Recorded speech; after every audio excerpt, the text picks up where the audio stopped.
இந்திய கூட்டணி மட்டுமே 10 தொகுதியில் ஜெயிச்சிருக்கு.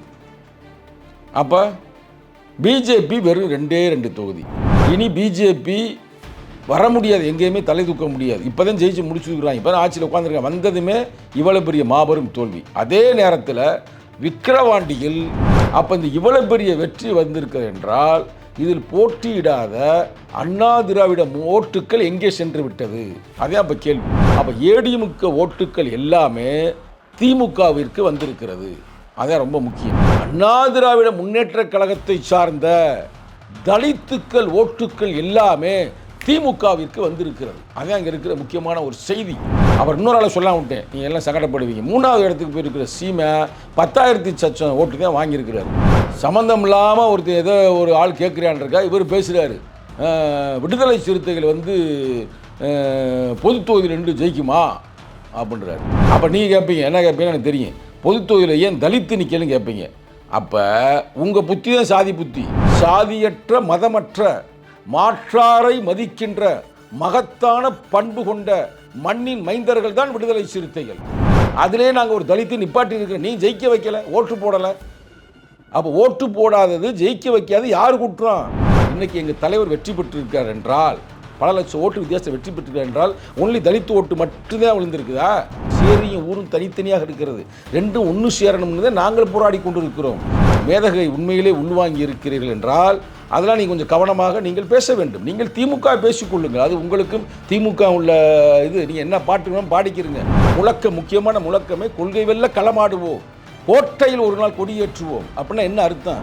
தலைவருடைய தலைமையில் நாங்கள் தமிழகத்தை கைப்பற்றுவோம். ஆகையால் அந்த வருத்தம் உங்களுக்கு கூடாது.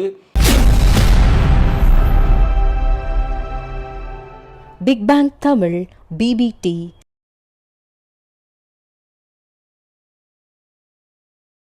நம்ம பேச வேண்டிய முக்கியமான செய்தி என்னவென்றால்,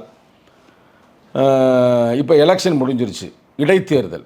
மொத்தம் எத்தனை இடத்துல? 7 மாநிலங்களில் 13 தொகுதி நம்ம விக்கிரவாண்டி உட்பட 13 தொகுதியில் இந்திய கூட்டணி மட்டுமே 10 தொகுதியில் ஜெயிச்சிருக்கு. அப்போ பிஜேபி வெறும் 2 தொகுதி, சுயேட்சை 1, அது கூட இப்போ இந்திய கூட்டணிக்கு ஆதரவு பண்ணுறாங்க. அப்போ 13ல் 11 தொகுதி இந்திய கூட்டணி, 2 பிஜேபி. அப்போ தெரிஞ்சுக்கிறீங்க, இதான் லட்சணம். அப்போ இனி பிஜேபி வர முடியாது, எங்கேயுமே தலை தூக்க முடியாது. இப்போ தான் ஜெயிச்சு முடிச்சுருக்குறாங்க, இப்போ தான் ஆட்சியில் உட்காந்துருக்காங்க. வந்ததுமே இவ்வளோ பெரிய மாபெரும் தோல்வி. அதே நேரத்தில் விக்கிரவாண்டியில் இந்திய கூட்டணி, அதாவது விடுதலை சிறுத்தைகள் சேர்ந்து களமாடக்கூடிய திராவிட முன்னேற்ற கழகத்தை சார்ந்த சிவா அவர்கள் வெற்றி பெற்றிருக்கிறார்கள். மாபெரும் வெற்றி. கொஞ்ச நேரம் இல்லை, 1,24,053 வாக்குகள் வித்தியாசத்தில் வெற்றி பெற்றிருக்கிறார். அவரை தொடர்ந்து பாமகக்காரு, சாதியவாதி மதவாதி பாமகவும் பிஜேபி சேர்ந்து 56,296 ஓட்டு வாங்கியிருக்கிறாங்க. அப்போ யோசித்து பாருங்கள், டபுளுக்கு மேலே. அப்போ ஒரு மாபெரும் வெற்றி கிடைத்திருக்கிறது. அப்போ இந்த இவ்வளோ பெரிய வெற்றி வந்திருக்கிறது என்றால் இதில் போட்டியிடாத அண்ணா திராவிட ஓட்டுக்கள் எங்கே சென்று விட்டது? அதே அப்போ கேள்வி, முக்கியமான கேள்வி. அண்ணா திராவிட முன்னேற்ற கழகம். ஏன்னா இப்போ திமுக 1,24,053 ஏறக்குறைய 63.22 விழுக்காடு ஓட்டு வாங்கியிருக்குது. அப்போ இவ்வளோ பெரிய விழுக்காடுகள் வாங்குதுன்னா அப்போ அதிமுக இப்போ நிற்கலை. அப்போ அதிமுக ஓட்டு பூரா எங்கே வந்திருக்கு? திமுகவுக்கு வந்திருக்குது. அதான இங்கே உண்மை. கடந்த முறை கூட 40 சம்திங் அவ்வளோதான், ஆனால் வெற்றி பெற்றார்கள். அதுக்கடுத்து செகண்டுக்கு ஏடிஎம்கே வந்துச்சு. அப்போ ஏடிஎம்கே ஓட்டுக்கள் எல்லாமே திமுகவிற்கு வந்திருக்கிறது. அதான் ரொம்ப முக்கியம். அப்போ இதில் நீங்கள் தெரிந்து கொள்ள வேண்டிய செய்தி, முக்கியமான செய்தி என்னவென்றால், அப்போ ஏடிஎம்கே ஓட்டு எப்படி டிஎம்கேக்கு வரும்? வராது. ஆனால் வந்திருக்கு. எப்படி வந்திருக்கு? அண்ணா திராவிட முன்னேற்ற கழகத்தை சார்ந்த தலித்துக்கள் ஓட்டுக்கள் எல்லாமே திமுகவிற்கு வந்திருக்கிறது. அதான் அங்கே இருக்கிற முக்கியமான ஒரு செய்தி.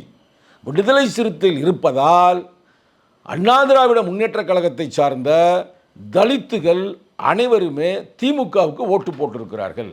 ஆக மொத்தம் இந்த விக்கிரவாண்டி வெற்றிக்கு தலித்து ஓட்டு ரொம்ப ரொம்ப முக்கியம் அப்படின்ற செய்தி கிடைத்திருக்கிறது. இதே இப்போ தரவும் கிடைத்திருக்கிறது. இது ஒரு மாபெரும் வெற்றி. அப்புறம் இன்னொரு ஆளை சொல்லாம விட்டேன், நீங்கள் எல்லாம் சங்கடப்படுவீங்க. 3வது இடத்துக்கு போயிருக்கிற சீமை 10,000 சச்சம் ஓட்டு தான் வாங்கியிருக்கிறாரு.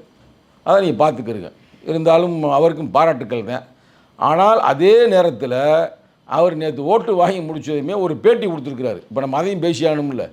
அந்த பேட்டியில் அவர் என்ன சொல்கிறாருன்னா, சம்மந்தமில்லாது நம்ம அண்ணன் தான் சீமானை வந்து தேவையில்லாமல் பேசியிருக்கு, தவிர்த்துருக்கணும். சம்மந்தம் இல்லாமல் ஒருத்தர் ஏதோ ஒரு ஆள் கேட்குறான்றக்கா இவர் பேசுகிறாரு. விடுதலை சிறுத்தைகள் வந்து பொது தொகுதியில் நின்று ஜெயிக்குமா அப்படின்றாரு. ஏங்க, இப்போ ஆனூர் ஷானவாஸ் பொது தொகுதியில் நின்று தானே ஜெயிச்சிருக்கிறாரு. எஸ்எஸ் பாலாஜி பொது தொகுதியில் நின்று தானே ஜெயிச்சிருக்கிறாரு. இது என்ன ஒரு கேள்வி? அப்போ நீங்கள் கேட்பீங்க, என்ன கேட்பீங்கன்னு எனக்கு தெரியும், பொது தொகுதியில் ஏன் தலித்து நிற்கலன்னு கேட்பீங்க. அப்போ உங்கள் புத்தி தான் சாதி புத்தி. நான் சொல்கிறேன், தப்பாக எடுக்காது, நம்ம அண்ணன் தான். ஏன்னா நாங்கள் ஆனூர் ஷானவாஸை ஒரு இஸ்லாமியராக கருதவில்லை, அவர் ஒரு விடுதலை சிறுத்தைகளாகத்தான் கருதுகிறோம். எஸ்எஸ் பாலாஜி வன்னியராக இருந்தாலும் அவரை நாங்கள் விடுதலை சிறுத்தைகளாக கருதுகிறோம். ஏனென்றால் 90களில் நாங்கள் சொன்ன முழக்கம்தான், சாதியற்ற மதமற்ற மாற்றாரை மதிக்கின்ற மகத்தான பண்பு கொண்ட மண்ணின் மைந்தர்கள் தான் விடுதலை சிறுத்தைகள். அதான் உண்மை. நாங்கள் யாரும் சாதியை பார்க்கல. என் கட்சியுடைய கோட்பாடு சாதி ஒழிப்பே மக்கள் விடுதலை.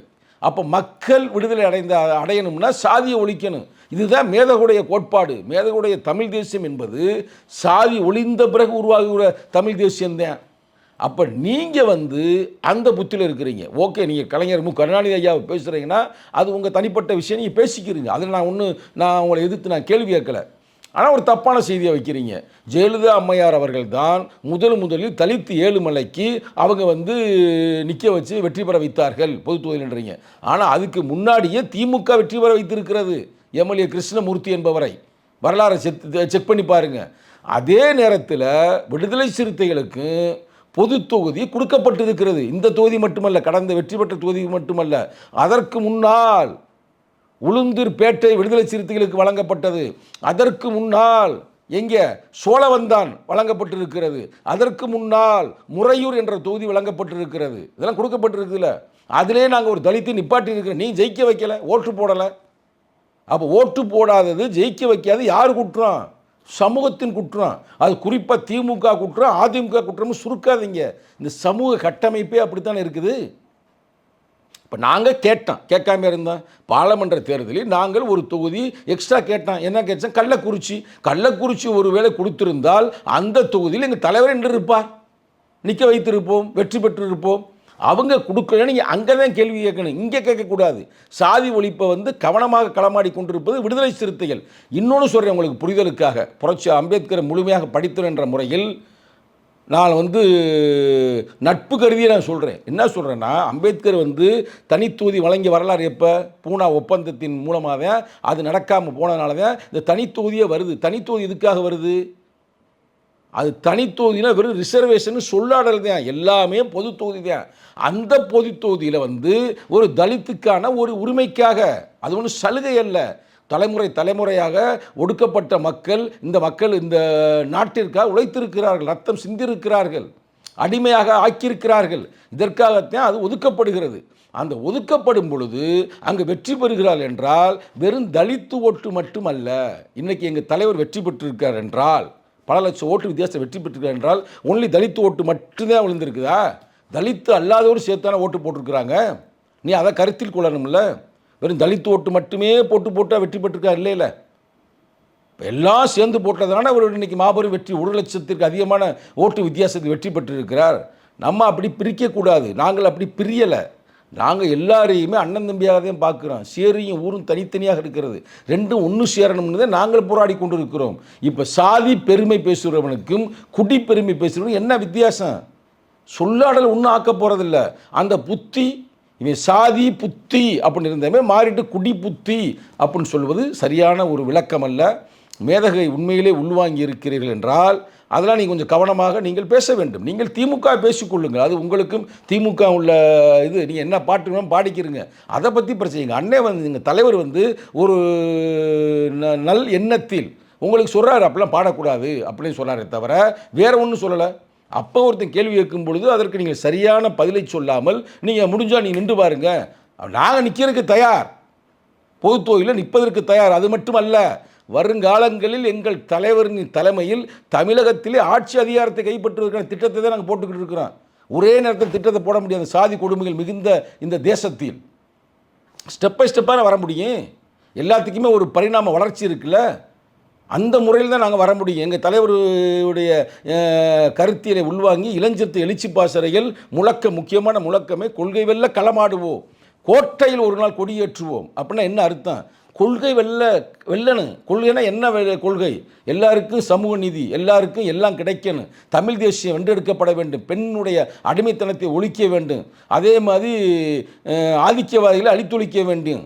இப்படி இதுக்காகத்தான் நாங்கள் அந்த கொள்கைன்றோம். அப்போ அந்த கொள்கையை வெல்லணும் என்றால் கோட்டையில் கொடியேற்றுவோம். எப்போ ஏற்றுவோன்றதுக்கு ஒரு காலகட்டம் இருக்குது. அப்போ எல்லா தொகுதியிலையும் எல்லாரையும் நிப்பாட்டுவோம்.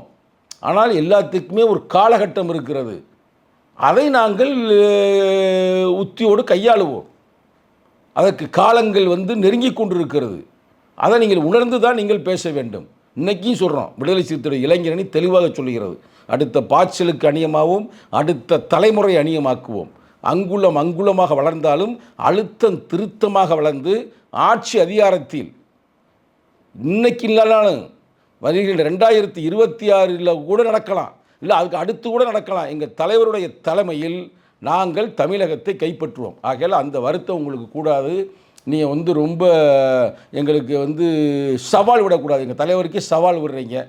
அதெல்லாம் சவால்லாம் தேவையில்லாத வேலை. அதை பார்த்துக்கிறங்க, ரைட்டா? அதுவும் ஒரு நட்பு ரீதியாகத்தான் உங்களுக்கு இந்த கருத்தை நான் சொல்ல விரும்புகிறேன்.